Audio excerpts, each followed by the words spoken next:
Hello বন্ধুরা, তো আজকে ছিল আমার জন্মদিন। আর তোমরা সবাই আমাকে অনেক অনেক ভালোবাসা দিয়েছো, অনেক আশীর্বাদ করেছো। আমি আশা করি তোমরা সবাই আমাকে আশীর্বাদ করো যাতে আমি অনেক বড় হতে পারি, অনেক এগিয়ে যেতে পারি।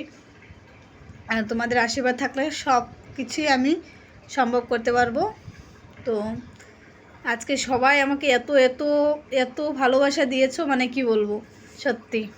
তো আজকে আমার জন্মদিন ছিল, বাট মনটা অল্প খারাপ যে বাড়িতে আমি যেতে পারিনি। মা ওরা বাড়িতে আছে, কিন্তু কি করব, এখন ওরা বাড়িতে আছে, বাট আমি এখানে ডিউটিতে। আমাকে সবাই এত সুন্দর করে সারপ্রাইজ দিয়েছে, আর সবাইকে আমার ডিউটি এখানে অল স্টাফকে থ্যাংক ইউ সো মাচ এত সুন্দর একটা সারপ্রাইজ দেওয়ার জন্য। আমি সত্যিই জানতাম না যে ওরা আমার জন্য এত কিছু করেছে, বাট সবাইকে আমি থ্যাংক ইউ সো মাচ জানিয়েছি। তো ঠিক আছে, বাই। তোমরা সবাই ভালো থেকো আর আমাকে সবাই আশীর্বাদ করো।